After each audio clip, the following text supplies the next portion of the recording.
Hi friends, ಎಲ್ಲರಿಗೂ ನಮಸ್ಕಾರ. ಬನ್ನಿ ಫ್ರೆಂಡ್ಸ್, ಶಾರದೆ ಸೀರಿಯಲಿನ ಇವತ್ತಿನ ಸಂಚಿಕೆ ಏನಾಗ್ತಿದೆ ಅಂತ ನೋಡೋಣ.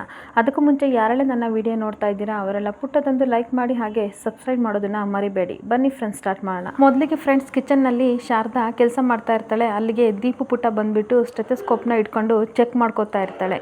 ಚೆಕ್ ಮಾಡಿಕೊಂಡು ಹೇಳ್ತಾ ಇರ್ತಾಳೆ, ಅಮ್ಮ ಹೃದಯದ ಬಡಿತ ಮಾತ್ರ ಡಬ್ ಡಬ್ ಅಂತ ಸೌಂಡ್ ಕೇಳುತ್ತೆ, ಅದೇ ಕಿಡ್ನಿ ಲಿವರು ಯಾವುದು ಸಹ ಬಾಯೇ ಬಿಡ್ಕೊಳ್ಳೋದಲ್ಲಮ್ಮ, ಯಾಕಮ್ಮ ಅಂತ ಕೇಳಿದಾಗ ನನಗೂ ಗೊತ್ತಿಲ್ಲ, ಏಕೆ ಹೇಳು ನೀನೇ ಅಂತ ಅಂದಾಗ ಹೃದಯಕ್ಕೆ ಬಾಯಿ ಐತೆ ಕಣಮ್ಮ, ಬೇರೆ ಯಾವುದಕ್ಕೂ ಬಾಯಿ ಇಲ್ವಲ್ಲ, ಅದಕ್ಕೆ ಆ ಥರ ಬಡ್ಕತಾ ಇದೆ ಅಂದಾಗ ತುಂಬ ನಗಾಡ್ತಾ ಇರ್ತಾಳೆ ಶಾರದಾ. ಆಗಲ್ಲ ಪುಟ್ಟ, ಅದು ಹೃದಯ ಯಾವತ್ತೂ ಸಹ ಬಡ್ಕೊಳ್ಳಲ್ಲ, ಆ ಥರ ಬಾಯಿ ಇರಲ್ಲ, ಅದಕ್ಕೆ ಏನಕ್ಕೆ ಬಡ್ಕೊಳ್ಳುತ್ತೆ ಅಂತ ಅಂದರೆ ಅದು ಹೃದಯ ಎಲ್ಲ ಕಡೆ ಬ್ಲಡ್ನ ಸಪ್ಲೈ ಮಾಡುತ್ತೆ, ಅದಕ್ಕೋಸ್ಕರ ಅದು ಡಬ್ ಡಬ್ ಅನ್ನುತ್ತೆ. ಮನುಷ್ಯನಿಗಿರೋದು ಒಂದೇ ಬಾಯಿ, ಎರಡೇ ಕಣ್ಣು, ಎರಡೇ ಕಿವಿ ಅಂತ ಹೇಳ್ತಾ ಇರ್ತಾಳೆ. ಹೌದಾ ಅಮ್ಮ, ಹಾಗಾದರೆ ನನಗೆ ಗೊತ್ತಿರಲಿಲ್ಲ, ಮುಂದೆ ಹೇಳು ಅಂತ ಅಂದಾಗ ಹಾಗಾದರೆ ಪೈಪ್ ಇರುತ್ತಾ ಬ್ಲಡ್ ಹೋಗೋಕ್ಕೆ ಅಂತ ಕೇಳ್ತಾ ಇರಬೇಕಾದ್ರೆ, ಪೈಪ್ ಇರಲ್ಲ, ನರಗಳು ಇರುತ್ತೆ ಕಣಮ್ಮ, ಅದ್ರ ಕಡೆಯಿಂದ ಬ್ಲಡ್ಡು ಸಪ್ಲೈ ಆಗುತ್ತೆ ಅಂತ ಹೇಳ್ತಾ ಇರ್ತಾಳೆ. ಹೌದಾ ಅಮ್ಮ, ಮುಂದೆ ಹೇಳಮ್ಮ ಅಂದಾಗೆ, ಮುಂದೆ ನನಗೇನು ಗೊತ್ತಮ್ಮ, ಗೊತ್ತಿದ್ರೆ ನಾನು ಇಷ್ಟೊತ್ತಿಗೆ ಡಾಕ್ಟ್ರ್ ಆಗ್ತಿದ್ದೆ, ಇಲ್ಲೇ ಹಾಕಿರ್ತಿದ್ದೆ ಅಂತ ಶಾರದಾ ಹೇಳ್ತಾ ಇರ್ತಾಳೆ. ಅದಕ್ಕೆ ದೀಪು ಪುಟ್ಟ ಹೇಳ್ತಾಳೆ, ಅಮ್ಮ ನೀವು ಬೇಜಾರು ಮಾಡ್ಕೋಬೇಡಿ ಆಯಿತಾ, ನಾನೇ ದೊಡ್ಡ ಡಾಕ್ಟ್ರಾಗಿ ನಿಮಗೆಲ್ಲ ಹೇಳ್ಕೊಡ್ತೀನಿ ಅಂತ ಹೇಳ್ತಾ ಇರ್ತಾಳೆ. ಸರಿ ಆಯಿತು, ನನಗೆ ಕೆಲಸ ಇದೆ, ನನ್ನನ್ನು ಡಿಸ್ಟರ್ಬ್ ಮಾಡಬೇಡ ಆಯಿತಾ, ನೀನು ಹೋಗಿ ಆಟಾಡ್ಕೊ ಅಂದಾಗ, ಸರಿ ಅಮ್ಮ ನಾನು ಸುಬ್ಬಿ ಜೊತೆ ಹೋಗಿ ಆಟಾಡ್ತೀನಿ, ಬಾರಿ ಸುಬ್ಬಿ ಅಂತ ಗೊಂಬೆನ ಕರ್ಕೊಂಡು ಹೋಗ್ತಾ ಇರ್ತಾಳೆ. ಹೋಗ್ಬೇಕಾದ್ರೆ ನಿನಗೂ ಸಹ ಈ ಥರ ಸ್ಟೆಥೋಸ್ಕೋಪ್ ಬೇಕಾ, ಸಿದ್ದು ಫ್ರೆಂಡ್ಗೆ ಹೇಳ್ತೀನಿ ಆಯಿತಾ, ಸಿದ್ದು ಫ್ರೆಂಡ್ ನಿನಗೆ ಕೊಡಿಸ್ತಾರೆ, ಅವರು ತುಂಬ ಒಳ್ಳೆಯವರು ಅಂತ ಹೇಳ್ಕೊಂಡು ಪಾಪು ಹೋಗ್ತಾ ಇರಬೇಕಾದ್ರೆ ಪಾರಿಜಾತ ಮತ್ತು ವೈಕುಂಠ ಬಂದುಬಿಟ್ಟು, ಹೌದು ಸಿದ್ದು ತುಂಬ ಒಳ್ಳೆಯನು, ಅದಕ್ಕೆ ತಾನೇ ನೀವು ಈ ಥರ ಮೆರಿತಾ ಇರೋದು, ನಿಮ್ಗೊಂದು ಗತಿ ಕಾಣಿಸ್ತೀನಿ, ಬಿಡೋದೇ ಇಲ್ಲ ಅಂತ ಬೈಕತ್ತಾ ಇರ್ತಾರೆ. ಆವಾಗ ವೈಕುಂಠ ಹೇಳ್ತಾನೆ, ಹೌದು ಇವರು ದೊಡ್ಡ ಚಿನ್ಕುರುಳಿ ಅವ್ವ ಮಗಳು ಸೇರಿಕೊಂಡು ಇಬ್ಬರು ಸಹ ನಮ್ಮ ಸಿದ್ದು ಸಾಹೇಬ್ರನ್ನ ತಲೆ ಕೆಡಿಸ್ಬಿಟ್ಟಿದ್ದಾರೆ, ಏನಾದರೂ ಒಂದು ಮಾಡಬೇಕು ಅವರೇ ಅಂತ ಮಾತಾಡ್ಕೋತಾ ಇರ್ತಾರೆ.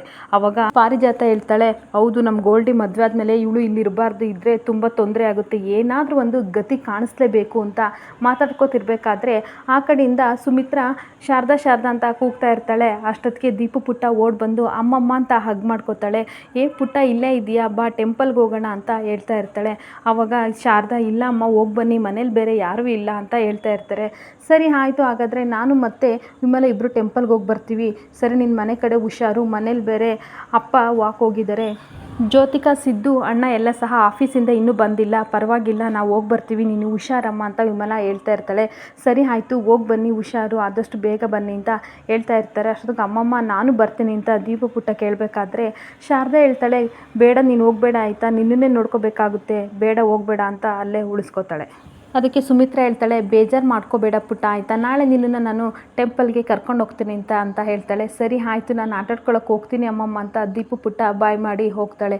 ಈ ಕಡೆ ಎಲ್ಲನೂ ಸಹ ಮಾತಾಡೋದನ್ನು ಪಾರಿಜಾತ ಮತ್ತು ವೈಕುಂಠ ಕದ್ದು ಕೇಳ್ಕೊತಾ ಇರ್ತಾರೆ. ಆಗ ಮನಸ್ಸಲ್ಲಿ ಹೇಳ್ಕೊತಾ ಇರ್ತಾಳೆ, ವಿಮಲಮ್ಮ ಎಷ್ಟು ವರ್ಷದಿಂದ ಈ ಕುರ್ಚಿ ಮೇಲೆ ಕೂತಿದ್ದಾರೆ, ಅವರಿಗೆ ಪಾಪ ಕಾಲಿಲ್ಲ ಅಂತ ಎಷ್ಟು ನೋವಾಗಿರಬೇಕು ಅಲ್ವಾ ಮನಸ್ಸಿಗೆ, ನಮಗಿದ್ರೂ ಸಹ ನಾವು ಎಷ್ಟು ಸೋಂಬೇರಿ ಅಲ್ವಾ, ಇಲ್ದವ್ರನ್ನ ನಾವು ನೋಡಿ ಜೀವನ ಸಾಗಿಸೋದು ಹೇಗೆ ಅಂತ ಕಲ್ತ್ಕೋಬೇಕು ಅಂತ ಹೇಳ್ಕೊಂಡು ಬೇಜಾರು ಮಾಡಿಕೊಂಡು ಬರ್ತಾ ಇರ್ತಾಳೆ. ಈ ಕಡೆ ಪಾರಿಜಾತ ಮತ್ತು ವೈಕುಂಠ ಇಬ್ಬರು ಸಹ ಮಾತಾಡ್ತಾ ಇರ್ತಾರೆ. ಅವಾಗ ಪಾರಿಜಾತ ಹೇಳ್ತಾಳೆ, ಇವತ್ತು ಯಾರೂ ಇಲ್ಲ, ಶಾರದಾ ಒಬ್ಬಳೇ ಇರೋದು, ಮನೇಲಿ ಯಾರೂ ಇಲ್ಲ, ಇದೇ ಸರಿಯಾದ ಟೈಮ್ ಅಂತ ಹೇಳ್ತಿರ್ಬೇಕಾದ್ರೆ ವೈಕುಂಠ ಹೇಳ್ತಾನೆ, ಹೌದು ಅವರೇ ಯಾರೂ ಇಲ್ಲ, ಕೈಗೇನು ದೋಚುತ್ತೆ ಅದನ್ನೆಲ್ಲ ತೊಗೊಂಡು ನಾವು ಓಡೋಗ್ಬಿಡೋಣ ಅಂತ ಹೇಳ್ತಿರ್ಬೇಕಾದ್ರೆ, ಏ ಪೆದ್ದನ ಮಗನೇ, ಯಾವಾಗಲೂ ಬರೀ ನಿಂದು ಕಳ್ತನ ಮಾಡೋದೇ ಬುದ್ಧಿ, ನಾನು ಹೇಳ್ತಿರೋದು ಅದೆಲ್ಲ ಆಯಿತಾ, ಇವತ್ತು ಯಾರೂ ಇಲ್ಲ, ಇಲ್ಲಿ ನೋಡು ಶಾರದಾ ಒಬ್ಬಳೇ ಇದ್ದಾಳೆ, ಅರ್ಥ ಮಾಡ್ಕೋ ಅಂತ ಹೇಳ್ತಿರ್ಬೇಕಾದ್ರೆ, ಸರಿ ಆಯಿತು ಬಿಡಿ ಅವರೇ, ನನಗೆ ಗೊತ್ತು ಏನು ಮಾಡಬೇಕು ಅಂತ ಅಂದ್ಬಿಟ್ಟು ಬರ್ತಾ ಇರ್ತಾನೆ. ಈ ಕಡೆ ಶಾರದಾ ಕಿಚನ್ನಲ್ಲಿ ಸಾಂಗ್ ಕೇಳಿಕೊಂಡು ಹಾಗೆ ಅಡುಗೆ ಮಾಡ್ತಾ ಇರ್ತಾಳೆ. ಇನ್ನೊಂದು ಕಡೆ ದೀಪು ನಾನು ಆಟಾಡ್ಕೋತೀನಿ ಅಂತ ಹೋಗ್ತಾ ಇರ್ತಾಳೆ. ಅಲ್ಲಿ ಫಿಶ್ ಟ್ಯಾಂಕ್ ಹತ್ರ ಹೋಗ್ಬಿಟ್ಟು ಆಟಾಡ್ತಾ ಇರ್ತಾಳೆ.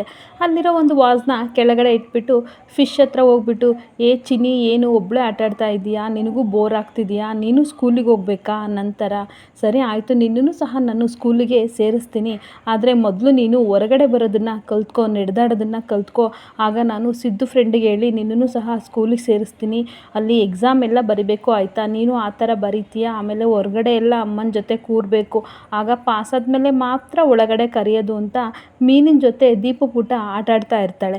ಆದರೆ ಮೀನೇನು ರೆಸ್ಪಾನ್ಸ್ ಮಾಡಲ್ಲ. ಅವಾಗ ಯಾಕೆ ಚಿನ್ನಿ ನಿನಗೆ ಹೊಟ್ಟೆ ಹಸ್ತಿದೆಯಾ, ಇರು ಮಮ್ಮಿ ಹತ್ರ ಹೋಗ್ಬಿಟ್ಟು ಊಟ ತರ್ತೀನಿ ಅಂದ್ಬಿಟ್ಟು ಮಮ್ಮಿ ಹತ್ರ ಬರ್ತಾಳೆ. ಶಾರದಾ ಹತ್ರ ಕಿಚನಿಗೆ ಬಂದುಬಿಟ್ಟು ಅಮ್ಮ ನನ್ನ ಫ್ರೆಂಡು ಫಿಶ್ಗೆ ಹೊಟ್ಟೆ ಹಸ್ತಿದೆ ಅಮ್ಮ ಊಟ ಕೊಡು ಅಂದಾಗ, ಯಾವಾಗಲೂ ಬರೀ ನಿಂದು ಇದೇ ಆಯಿತು ಆಯಿತಾ, ಸ್ವಲ್ಪ ಹಾಕಬೇಕು ಜಾಸ್ತಿ ನೀನು ಊಟ ಹಾಕ್ಬಾರ್ದು ಅಂತ ಅಂದಾಗ, ಸರಿ ಆಯಿತು ಅಮ್ಮ ಸ್ವಲ್ಪ ಹಾಕ್ತೀನಿ ಅಂತ ತೊಗೊಂಡೋಗ್ಬಿಟ್ಟು ಫಿಶ್ಗೆ ಊಟ ಹಾಕ್ಬಿಟ್ಟು ಹೊಟ್ಟೆ ತುಂಬ ನೀನು ಊಟ ಮಾಡು ಆಯಿತಾ, ಆಮೇಲೆ ನನ್ನ ಜೊತೆ ಆಟ ಆಡು ಅಂತ ಮಾತಾಡ್ತಾ ಇರಬೇಕಾದ್ರೆ ಹಾಗೆ ಫಿಶ್ನ ನೋಡ್ತಾ ಇರ್ತಾಳೆ.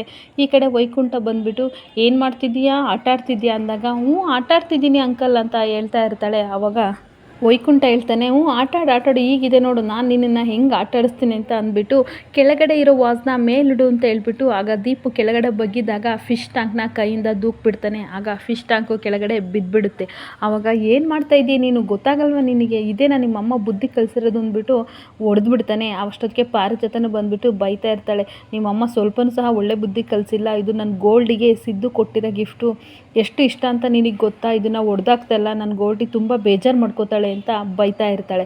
ಆವಾಗ ಇನ್ನೂ ಸಹ ಹೊಡಿಬೇಕು ನಿನಗೆ ಒಳ್ಳೆ ಬುದ್ಧಿ ಕಲ್ತಿಲ್ಲ ಅಂತ ಹೊಡೆಯೋಕ್ಕೆ ಅಂತ ಕೈ, ಅಷ್ಟೊತ್ತಿಗೆ ದೀಪು ಕೆಳಗಡೆ ಬಿದ್ದುಬಿಟ್ಟು ಅಮ್ಮ ಅಮ್ಮ ಅಂತ ಕಿರ್ತಾ ಇರ್ತಾಳೆ. ಆವಾಗ ಶಾರದಾ ಇದೇನಿದು ದೀಪು ವಾಯ್ಸು ಅಂದ್ಬಿಟ್ಟು ಓಡ್ ಬರ್ತಾಳೆ.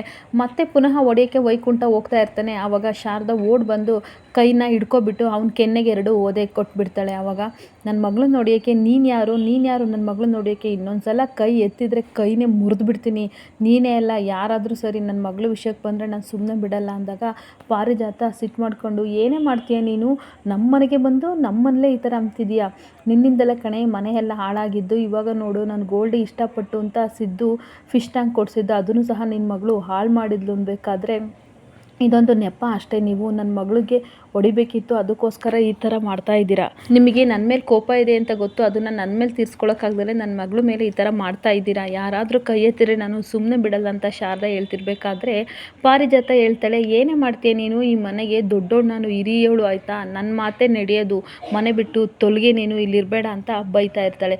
ನನ್ನನ್ನು ಕರ್ಕೊಬಂದಿರೋದು ಸುಮಿತ್ರಮ್ಮ ಮತ್ತು ದಶಮತ ಸರ್, ಅವರಿಬ್ಬರು ಬಂದಮೇಲೆ ನಾನು ಹೋಗ್ತೀನಿ, ಅಲ್ಲಿವರೆಗೂ ಹೋಗಲ್ಲ ಅಂದಾಗ, ಅವ್ರು ಯಾರೇ ಹೇಳೋಕ್ಕೆ, ನನ್ನ ಮಾತೆ ಕಣೆ ನಡೆಯೋದು, ಮನೆ ಬಿಟ್ಟು ತೊಲಗ್ತೀಯ ಇಲ್ವ ಪೀಡೆ ನೀನು, ನಿನ್ನಿಂದಲೇ ನಮ್ಮ ಮನೆ ಸರ್ವನಾಶ ಆಗಿದ್ದು, ನನ್ನ ಗೋಲ್ಡಿ ಜೀವನ ಎಲ್ಲ ಹಾಳಾಗಿದೆ ಹೋಗೆ ಅಂತ ಬೈತಾ ಇರ್ತಾಳೆ. ಇನ್ನೊಂದು ಕಡೆ ಸುಮಿತ್ರ ಮತ್ತು ವಿಮಲಾ ಟೆಂಪಲ್ಗೆ ಹೋಗಿ ಬರ್ತಾ ಇರ್ತಾರೆ. ಆವಾಗ ಸುಮಿತ್ರ ಹೇಳ್ತಾ ಇರ್ತಾಳೆ, ನಾನು ಜ್ಯೋತಿಷ್ಯರ ಹತ್ರ ಹೋಗಿದ್ದೆ, ಕೇಳಬೇಕು ಮದುವೆ ವಿಷಯ ಅಂತ, ಅವರು ಬ್ಯುಸಿ ಅಂತ ಹೇಳಿದರು, ಇನ್ನೊಂದಿನ ಬಂದು ಕೇಳಬೇಕು ಅಂತ ವಿಮಲ ಜೊತೆ ಮಾತಾಡ್ತಿರ್ಬೇಕಾದ್ರೆ ವಿಮಲ ಹೇಳ್ತಾಳೆ, ನೆಕ್ಸ್ಟ್ ಸಲ ಬರಬೇಕಾದ್ರೆ ಕಾರಲ್ಲಿ ಬರೋಣ, ನಿನಗೂ ತಳ್ಳಿ ಸಾಕಾಗಿದೆ ಅಂದಾಗ ಸುಮಿತ್ರ ಹೇಳ್ತಾಳೆ, ಆ ಥರ ಏನೂ ಇಲ್ಲ ಆಯಿತಾ ಅಂದಾಗ, ನೀನು ನನ್ನ ಹತ್ತಿಗೆ ಆಗಿ ಪಡೆದಿದ್ದು ತುಂಬ ಖುಷಿ ಆಗ್ತಿದೆ, ಯಾವುದೋ ಜನ್ಮದ ಋಣಾನುಬಂಧ ಅಂದಾಗ, ಯಾಕೆ ಆ ಥರ ಅಂತೀಯ, ನಿನಗೂ ಒಂದು ಚೇಂಜ್ ಸಿಗಲಿ ಅಂತ ನಾನು ಈ ಥರ ಕರ್ಕೊಬಂದೆ, ಕಾರಲ್ಲಿ ಬಂದಿದ್ರೆ ಈ ಥರ ವಾತಾವರಣ ಸಿಗ್ತಿರ್ಲಿಲ್ಲ, ಏನಾಗಲ್ಲ ಅಂತ ಸುಮಿತ್ರ ಹೇಳ್ತಾ ಇರ್ತಾಳೆ.